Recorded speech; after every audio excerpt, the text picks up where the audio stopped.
Nice.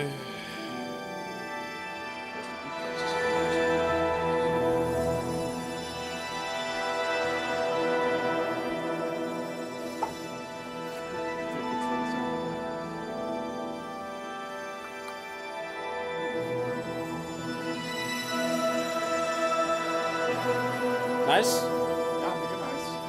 Ja.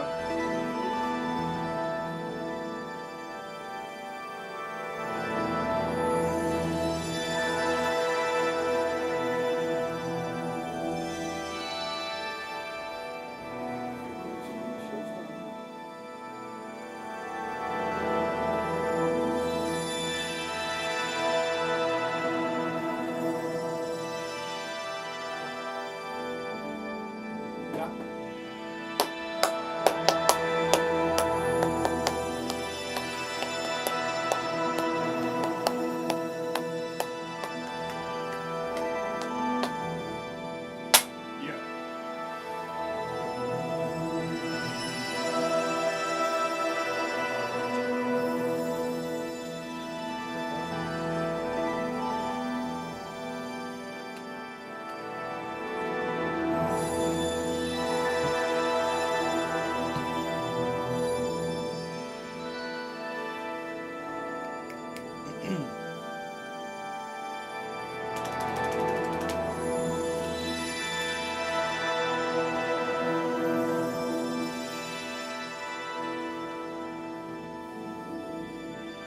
There's Mike, that's it.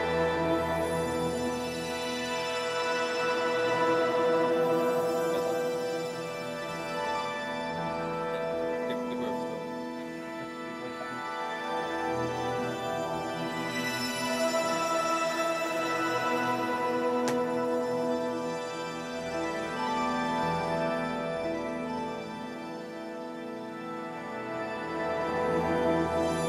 Hello, hello. Good evening. Hello.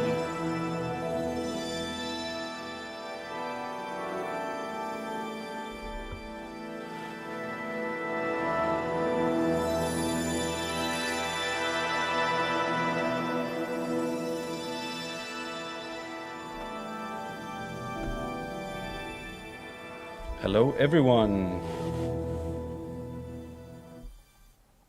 There we go. Yeah.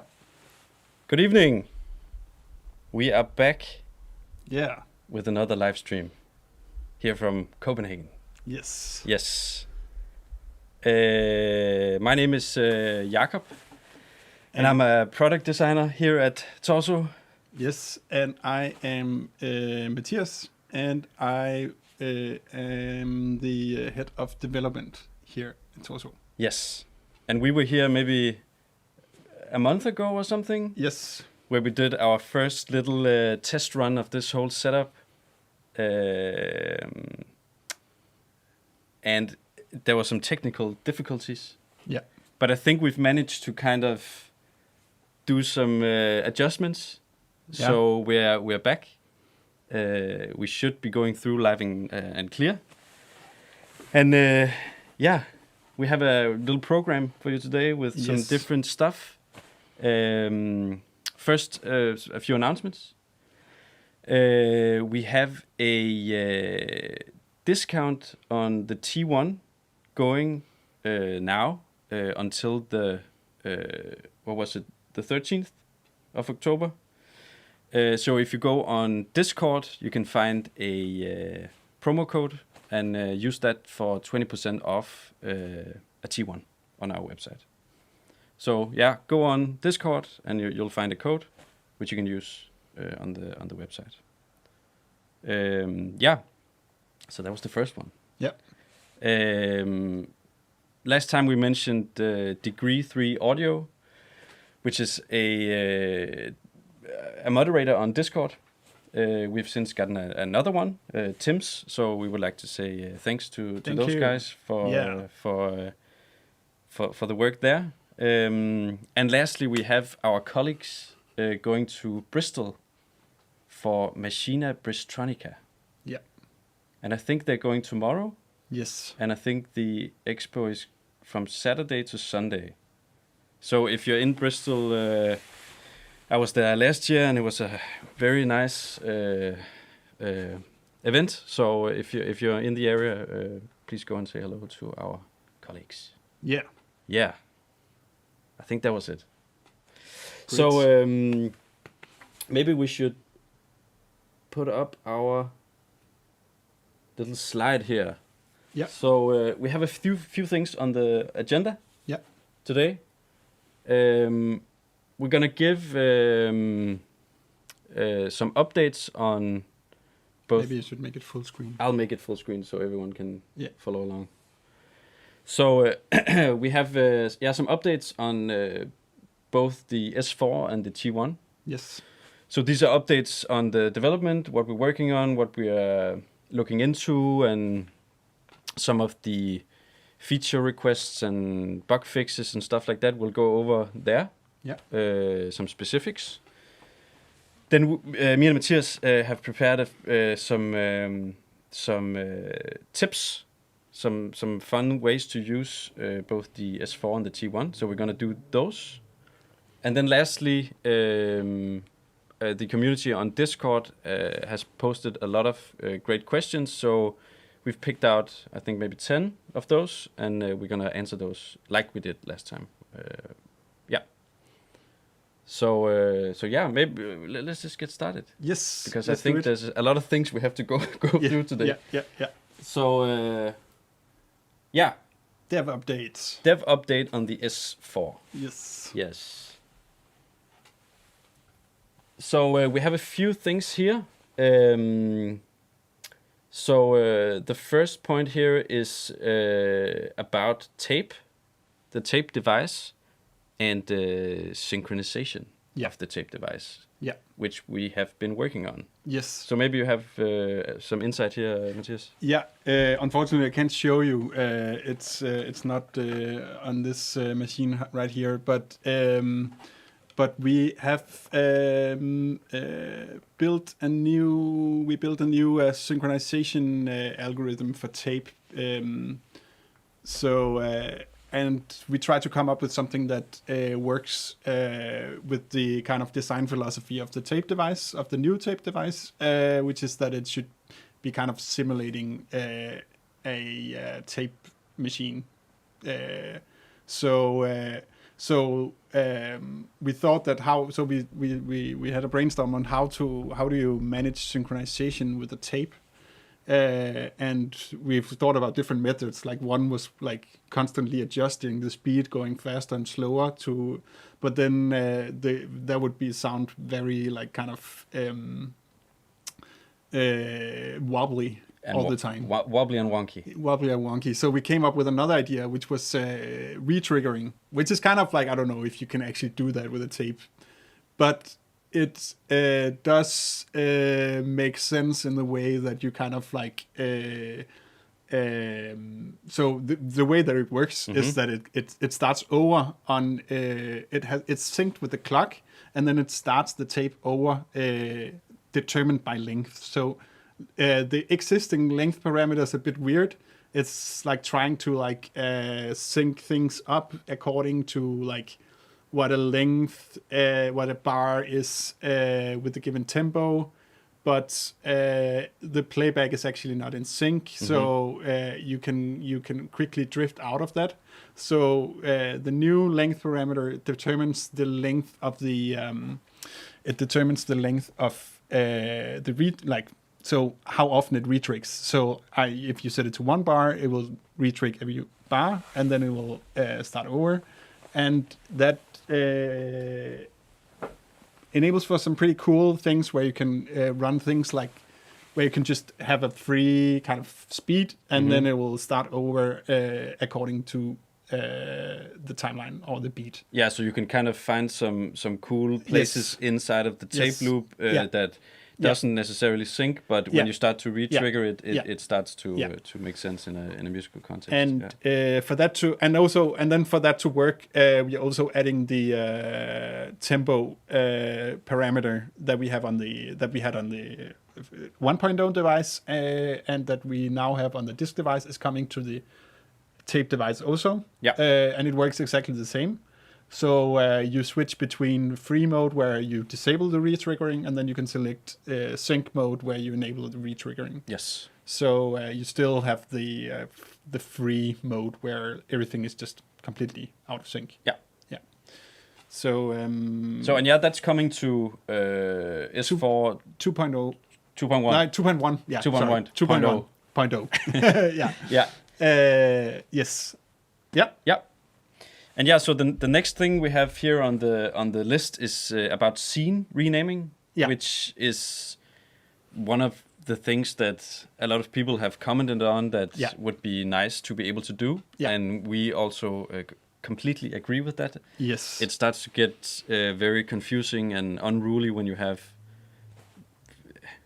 maybe just even 4 or 6 different scenes, right? Hard to remember. It is. Yeah. Yeah. So what we're working on at the moment is the concrete workflow implementation of where to put this. Yeah. But you should also expect that in 2.1.0. Yes. Yeah. Yeah. Mm-hmm. And the next one is also one of a very reported bug that we would just like to acknowledge, which is MIDI CC, which has become a bit unpredictable to work with, I should say. So if you input more than one CC value at the same time, it gets confused. Yeah, it gets confused and it starts to skip some of the values. Yeah. And of course, we're looking into this, and this will also be fixed in 2.1. Yeah. So, and the last one here is about USB audio support. Yeah. Yeah, so this is something that we've been working on since for a long time. So we always try to improve the support for S4 with other devices, and one of the technologies that we are focused on is the USB audio. So right now you have the possibility to connect the S4, use the S4 as a USB audio device with another USB host, which would normally be a computer. Mm-hmm. But we also want to do it the other way around. And this is something we've been talking about for a long time, also even before the launch of the S4. There has been things that have kept on being bottled. There's these issues that keep on coming back. It's totally doable to do it, but we have been switching out MIDI drivers 2 times now, with the hope that it would solve the problem. Because the issue now is when you use USB MIDI along with the USB audio, the USB audio just doesn't work at all. Or the audio just simply doesn't work at all. And we have done a test where we completely disable MIDI on the machine, and then we made it work with the work with the Allen Heath Zone 96 mixer. Yes. So then you got you can connect it directly to USB, and then you get the 4 tracks separately onto each channel. The Zone 96 has, I think it has, I can't remember. It has a lot of channels, and you can connect 2 audio. You could even connect 2 S4s actually. Mm-hmm. But then you can get the tracks individually and mix them on the... Mix them and use the EQs and filters. Exactly. And yeah. Very nice. And that worked flawlessly. But only if you disable MIDI completely in the firmware. So we have to find out a way, because we don't find that acceptable. So we have to find a way how to deal with that. It should definitely be possible. Yeah. But we just it will eventually work. I'm certain of it. Yeah, it's a work in progress, and we haven't yet decided when. Or how this will look, but we are working on it. And with that also a more elaborate USB routing possibility, so that you can choose which specific channels go where, and that is coming for sure also. Nice. Yeah. All right. So that was a few updates on the S4. Yeah. I think we should just move on, because I believe the next one is T1 dev update. Yes. All right. Okay. So quite a few things have been happening with the T1. And the most I think requested feature, or at least the most discussed feature, I think, and something a lot of you have been coming back to us about is backup. And it was very unfortunate that the first backup solution that we made, which was pretty slow and wasn't really completely stable, and then at one point it stopped working on Mac OS due to some security updates to the OS, and then we started working on a new backup system, which was because the first one was basically just taking the entire flash or the part of the flash that contains the projects, and it was sort of like sending it over the same way as we sent the update the firmware. It was extremely slow, and it took more than 10 minutes, no matter how small a project you had. And it wasn't working very. It wasn't very stable at all. So we decided to make a new backup implementation. That's now 2 years ago, I think, which was based on syslix. So we sent MIDI syslix messages back and forth from the config app to the sequencer, and then we are grabbing the files. That had some issues also, which have now been fixed. And now a simplified version of the backup. There was a beta 2 years ago that had where you could like choose individual banks and upload them. Now that has been simplified to just do a backup of entire machine along with all the files that is on the T1. It has a small file system. You get a zip file, and in that all your settings, all your autosaves, and everything. There's also an option coming to that update which allows you to disable autosave if you don't like that at all. We're very excited to finally have it working. So we're still testing and making sure it works every time, but this will come in the next updates. Yes. Which is also called 2.10. It's been so confusing in the in our version control thing here, but it's also called 2.1.0. So nice. Yes. Long awaited. Yeah. So the next one here is about CC. Which has changed a bit how you work with CC. Yeah, so we had a lot of feedback on the CC mode on T1, and many of you was confused and like found it not really working, and all this, especially the way that you save CC values. So we came up with a new workflow. So now CC values are always saved to the pattern. So this makes it very quick to make patterns with a set of CC values that are saved. So we've completely removed the control plus CC knob interaction for saving CC values. That is gone. And now they're just always saved. And then you have the possibility to clear the saved value by just tapping clear and pressing the knob. Then you remove that saved CC value on that trick. And then there's also been a lot of bug reports on the way that you set CC number, which is also like it's an advanced menu in itself, but it was also pretty hard to get to it because you have to like press control and then pattern, and so we simplified this, and now you simply just hold control and you turn the CC knob, and then you can all press it in on the track buttons, so you can set it like that. So it's a bit simpler now. I think it works much better. So very happy with that also. Nice. Yeah. Good.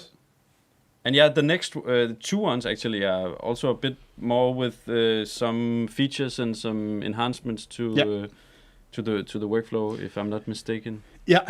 So there was division and time parameters have been in the very early versions of the firmware. Those were completely independent, and then they were changed to be related to each other because there was some. I I think the issue was that you so it was kind of to simplify the way that when you rate, time, and division all control different rates of the track, and then to kind of like have a macro control of that, division changed both of them. This was we had some feedback, and we decided now that to remove this relationship. So now because it's simpler to understand, and it wasn't really giving better control or understanding or like so. Now they're just completely independent parameters, much simpler and better. So this is also coming in the next updates. In the next one. Yes. Yeah, and the final one here is about pattern selection. Follows play. Yeah, this has been a bug that has been reported many times also. Yes. So it's when you're using incoming program change to control which pattern is playing, it wasn't the T1 wasn't. You could kind of you didn't follow which pattern was playing. So now we made a simple way where you can just select the pattern. If you select a different pattern than the one that's playing, you disable the follow mode, and then if you select the one that's playing, you go back to follow mode, and then by default it always follows the playing pattern. So again, much simpler and better. Nice. Yes. We like that. Yes. Yeah. Cool. I think that was for the S4 and T1 development updates. Yeah. Yeah. Yeah. So hello, here we are again for those of you joining late. I think the next thing we have on our program is two demos. Yeah. Maybe I should start. Yes. Yeah.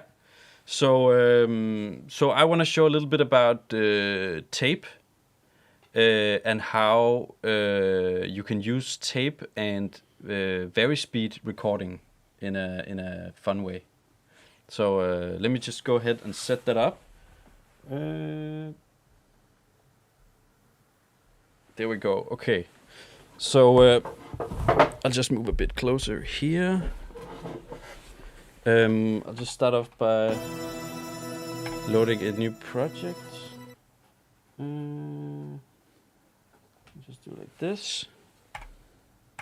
And so for this example, I will be using the move, which is up here.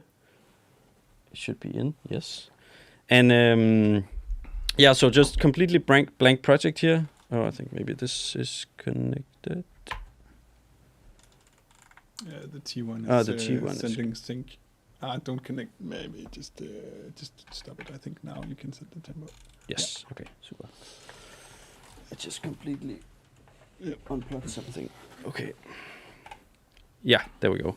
So first of all, we'll move into tape, which is going to be the primary device we're gonna use here, and I'm just gonna go into config, and I'm going to disable track record quantization, so I can record completely free loops. Gonna go back to tape. Let's set a BPM to something like this, and monitor. We have something playing here. Okay, good. So what we're gonna do is we're just gonna start by recording a little tone here. So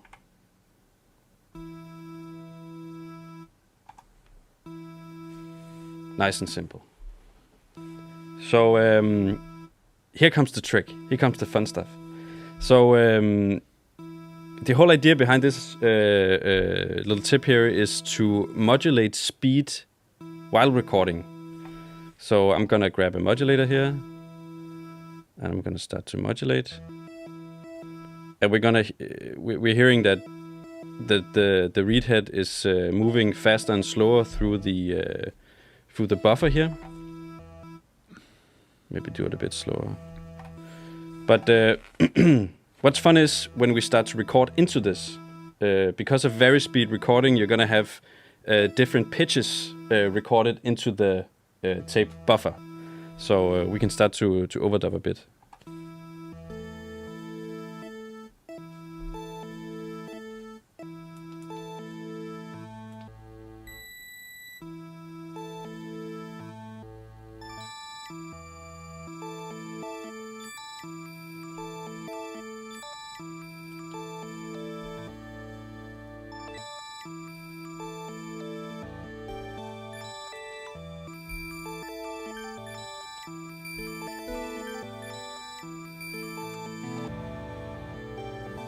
And now we can disable the modulation now, and you'll hear our little phrase we've made here only just by modulating the speed parameter, right? So now we can start to do a bit of mosaic here on it.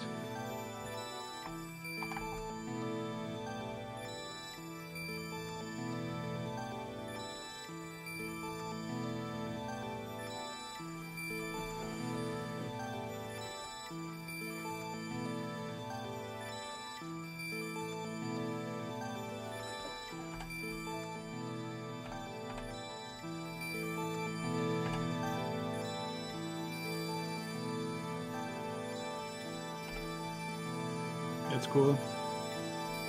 And then maybe we can do another track just very quickly here.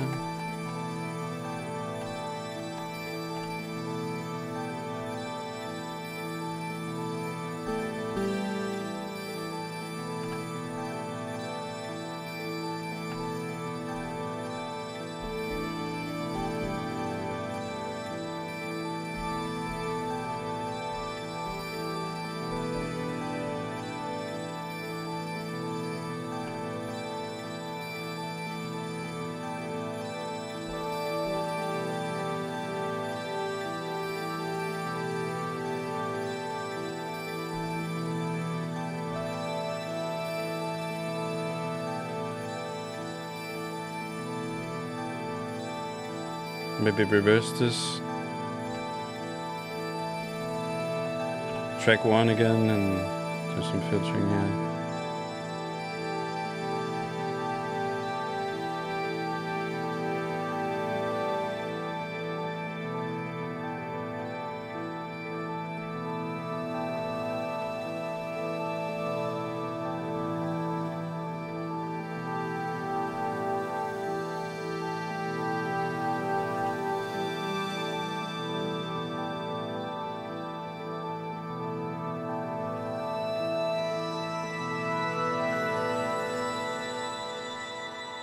Very nice. Yeah.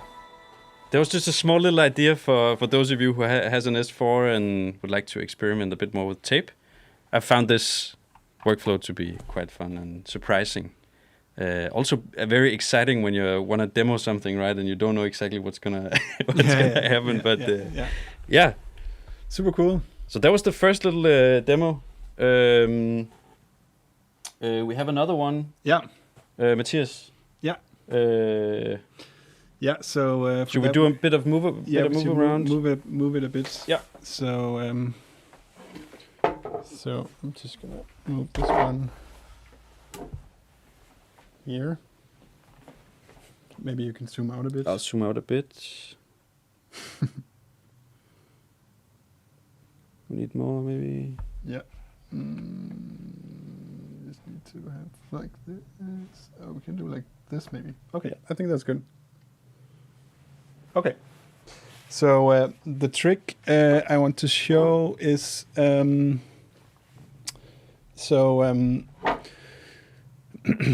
want to demonstrate some a kind of bit of a crazy arpeggio idea. So if we start by making some, let's just create a new project here, and then I'm gonna select here a sound that I'm gonna use. So I'm gonna use this saw here. So we go there. Okay, so one really cool thing that you can do is kind of make so you can make a arpeggio into or you can make a note track. So it's really about converting a note track into a fixed track. So if we try, for example, here, and then we where did my sound go? There we go. Okay, so if I go here and I select voicing here, and then I type in a chord here. So now I have an arpeggio going like this, these 3 notes. And then what you can do is to turn this sequence into an effects track. So I just do this, control, press the track twice. And now, if I play the key here, it transposes the sequence that I've made. So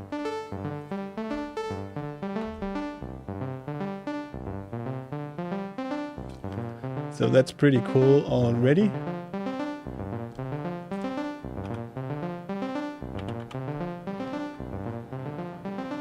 But it gets it can get even more crazy, because what you can do is also you can still edit the sequence. So what I'm gonna try to do is play the sequence on multiple MIDI channels.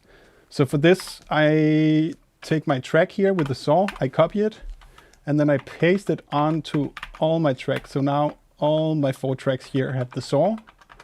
So what I can do now is I'm just gonna hold this note here.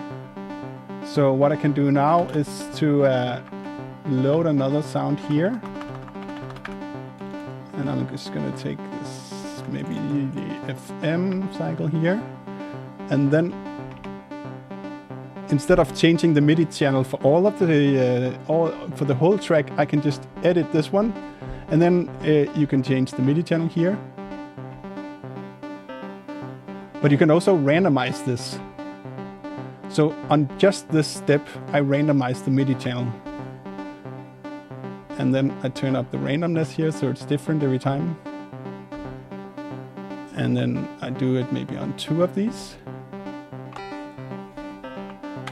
And then we can load some more sounds here. Maybe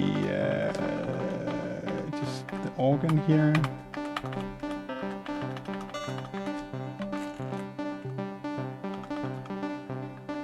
Just do some tape, just some weird sound here.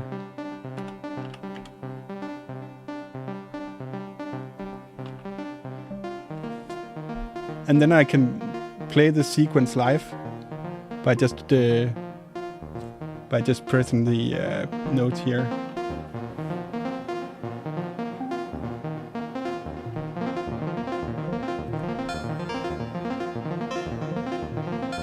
Yeah, so you start to hear the other channels going through the FM noise and the... Yeah.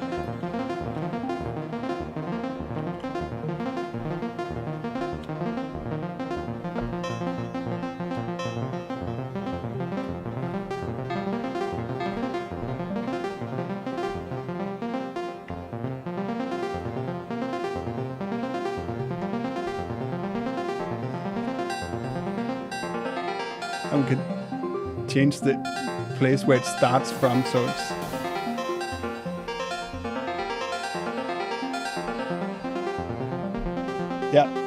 so this is the trick that I wanted to show.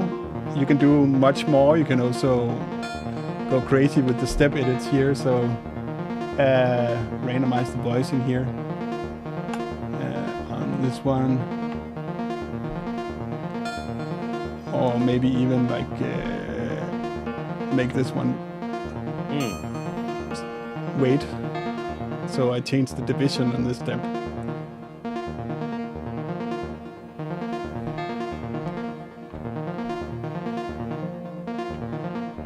Yeah. Cool. Yeah. So that's the tip. Very cool tip. Yeah. Also, I feel like there's a bit of an overlap in the two things we've shown here, because both of them kind of generate these fun melodies and like surprises that you don't really know what you're getting into before it happens. Yeah. Nice. Yeah. Very cool. So enough with the music. Yeah. Let's move on to. And we're back on the screen as well. Let's move on to some questions, Matthias. Yep. So as I've mentioned in the beginning, we put the word out on Discord, and if you're not on Discord and you're tuning in, please join the Discord. We are a big community in there talking about the instruments and music and stuff like that. And we also have this thread open where you can answer questions for us. And we've picked out 10 of those questions, or 11, I can't remember. And we're gonna go through them now. And let's just get going. Yep. So the first question is about kind of the vision of the S4, right? So it says, do you see the S4 evolving into a broader workstation or staying as a focused ambient sampler / FX box? Yeah. So I think for us it's always been important that the S4 is an instrument. I would say I think the answer is kind of yes and no, or no and yes. So like we want to see the S4 evolving, but not into a workstation, but an instrument that has, like, we want to expand the territories it can enter, but as an instrument, not as a workstation. Because the focus of the S4, the starting point, has always been to like make able to shape and create sound in real time and in the now. Yeah. So this is the path that we will continue on. Yes. With PS4. So for example, what we just shown a bit about here, right? That's kind of our focus and how we want to design our instruments, and that's unpredictability and sound sculpting and those happy accidents is kind of the foundation, right? Yeah. So, but we're always interested in cramming new features in and looking at that. And speaking of that, I believe the next question is about this, because it says, how far can the S4 software realistically evolve in future updates, and should users expect to refinements only, or also major new updates? Yeah. So major new features. Features. Yes. So we are already working on major new features. Some of them we can't reveal, but yes. So yes, you can expect more major new features. And I think as the S4 is based on it's based on the Raspberry Pi compute module 4, and it's a pretty powerful processor. Mm-hmm. And there's we are constantly optimizing everything. Yeah. The graphics, the sound algorithms, the DSP, everything. So we try to make things better all the time, and this gives space for new things to happen. So I think the hardware itself is capable of more, and also we talked about that it's rare that when we discuss new features that we're like, oh, we can't do this. We can't do this because it's of the hardware, because we can do a lot. Yeah. So yeah, definitely. So, and that's also speaking into the next one, because we have a question here about a hardware upgrade for the S4. Yeah. And I think you kind of answered it a bit for now with what you just said, right? Yeah. It's very rare that we sit in a development meeting and say, "Oh shit, we can't do that because of the hardware." Yeah. So yeah, I mean, we can't. Of course, at some point, we will be looking into that. But nothing planned for now. No. No. Yeah. Okay. So next one. We have a question here, and that's also, I think I forgot to add that it was about the S4, but it is about the S4. It says, would it be possible to use a USB hub for both external storage and streaming and multi-track DAW recording simultaneously? Yeah. So the answer is no. So talking about hardware limitations, but so this is the one of the things you can't do, but that it really comes down to so USB, when you're dealing with USB, you either have to be a device or you have to be a USB host. You can't be simultaneously, you can't be on the same port, at least. You can't. That's not possible with USB technology. That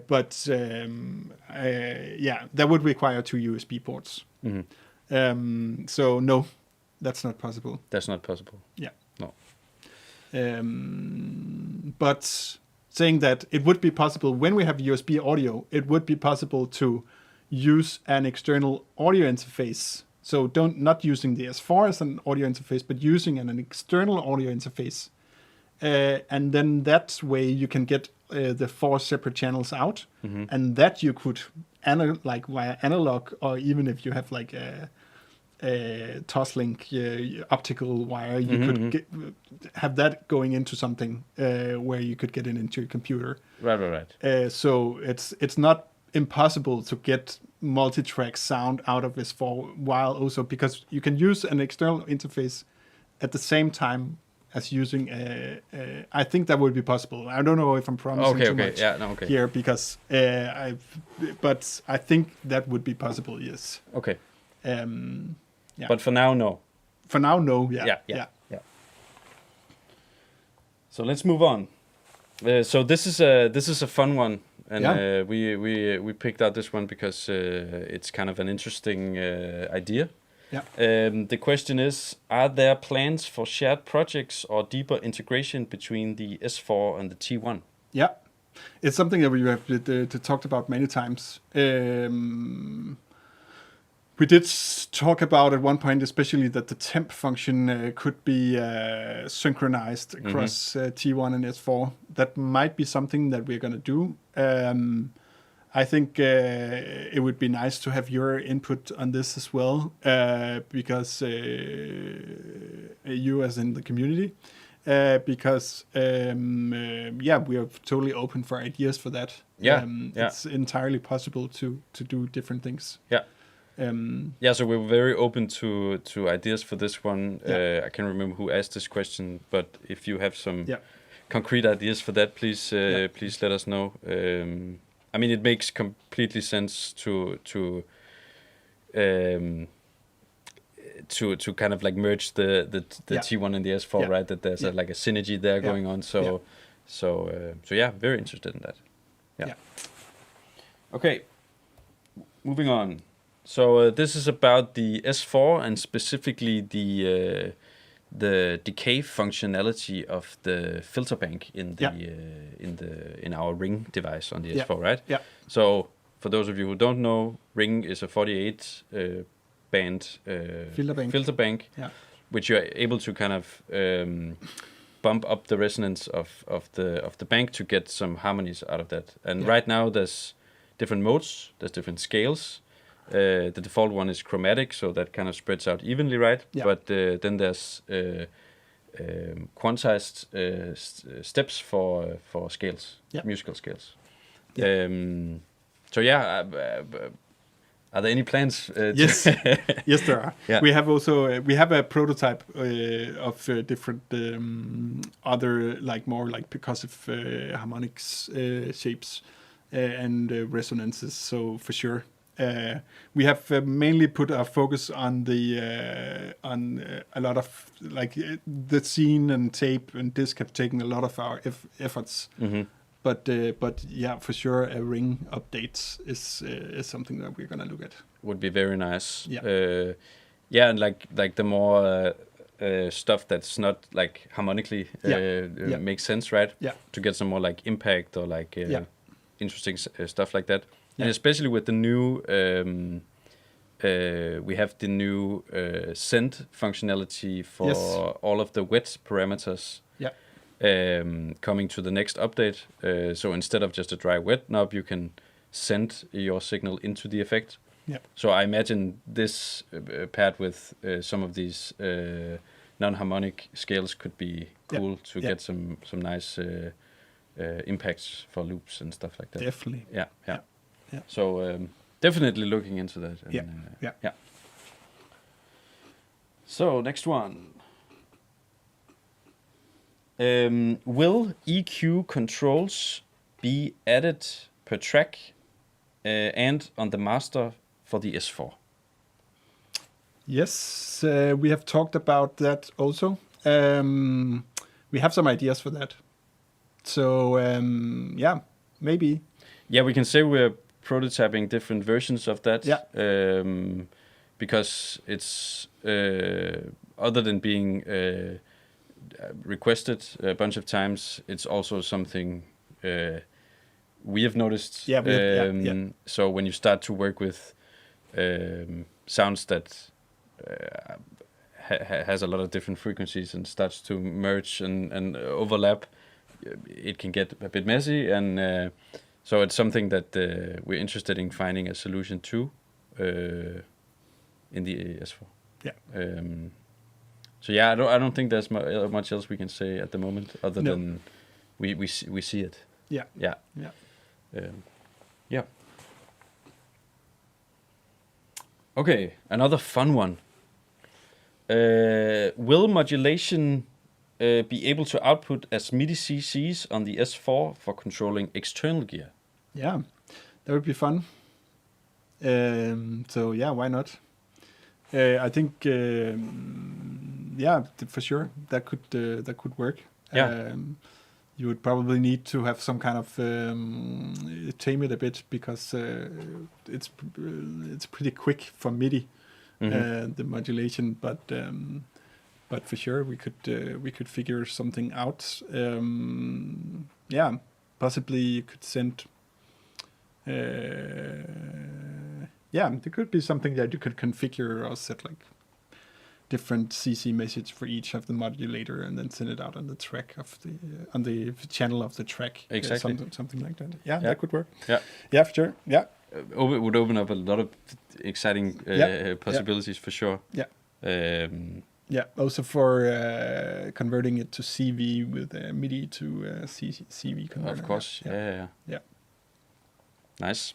So this is also something that we're interested in. Yeah. Okay, this is a very straight up question. When is the white S4 coming? Yeah. So last time we were here, I think we mentioned that the S4 white was coming. Yeah. There's been some manufacturing delays. We're working with our manufacturer as hard as possible to get to get them to get the units ready for you. And I think we're hoping for October. Yeah. For the release. Yeah. Yeah. So. Everything is ready on our end. We're just waiting for the packages to arrive, basically. So, I mentioned in the beginning, our colleagues are going to Machina Bristonica, and I think they're bringing the white version. So, so if you're in Bristol, you can take a look there. Yeah. We also added the white theme. Yes. On the S4 to kind of complement that. Yeah. Looks very cool. Yeah. So I think this is the last of the questions. So again, this is about tape. We had I think also the last question last time we were on was also about tape, and we had a long talk on that. But we have another question about tape. Yeah. So can you clarify why important tape features, for example, start point, freeze, and rotate, were removed, and if they might return? Yeah, so I think the most important thing is that the tape 2.0 isn't the same device as the 1.0. So we have the decision that we talked about last time about like the lengths and the impact on scenes and all this stuff, and the conclusion we had was that we had to make a new tape device that was more tape than the old tape. Yeah, so there's a big difference in how playback is. Yes, so the new tape device is made from scratch, and it's based on it tries to simulate vinyl or tape style playback, and the old tape device was actually based on granular playback. So with vinyl style playback, you can't really freeze because that would just make no sound. Mm-hmm. So that's why that function is not there. Yeah. And with in terms of start point and rotate is doing the same thing, but it's not. But I also can. But we might be looking into making a quantized version of rotate. Yeah. But it is really like a completely different thing, because you can't really just you can't move your playhead in a retro like tape style playback. You can't just move it without making clicks. Mm-hmm. So so we're trying to also kind of like simulate this organic thing inertia, where it's like the inertia and the where like you're actually like kind of like simulating the mechanics of a tape player. Mm-hmm. So I could say that we try to take all those features and put them into disk, because the idea is that that disk is made for like granular stuff. Mm-hmm. So in the update, we have already fixed all the issues there was with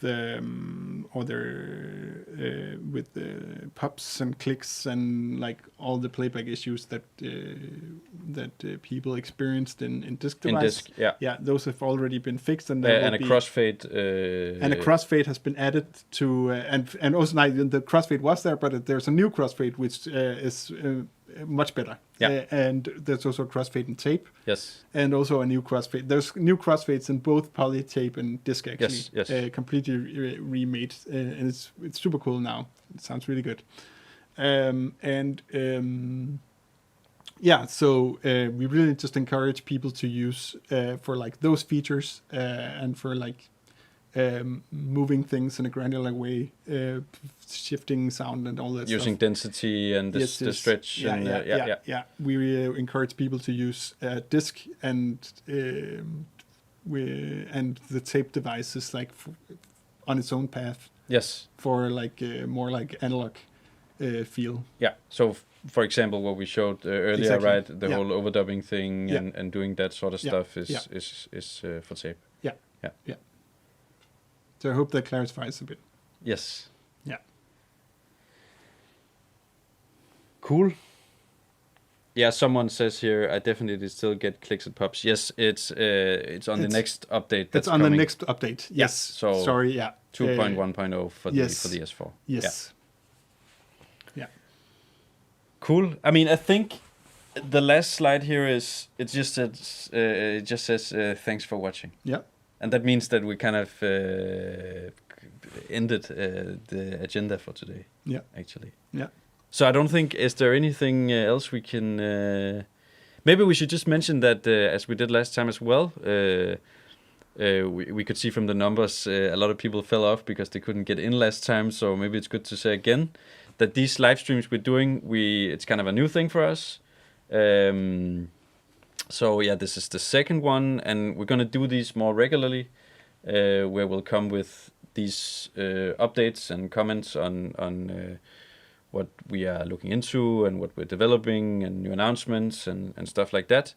So yeah, this is I don't know if I can remember if we have like a schedule for doing these, if it's I can't remember, but we'll do these more often. Cool. And last time again, there's a discount code on Discord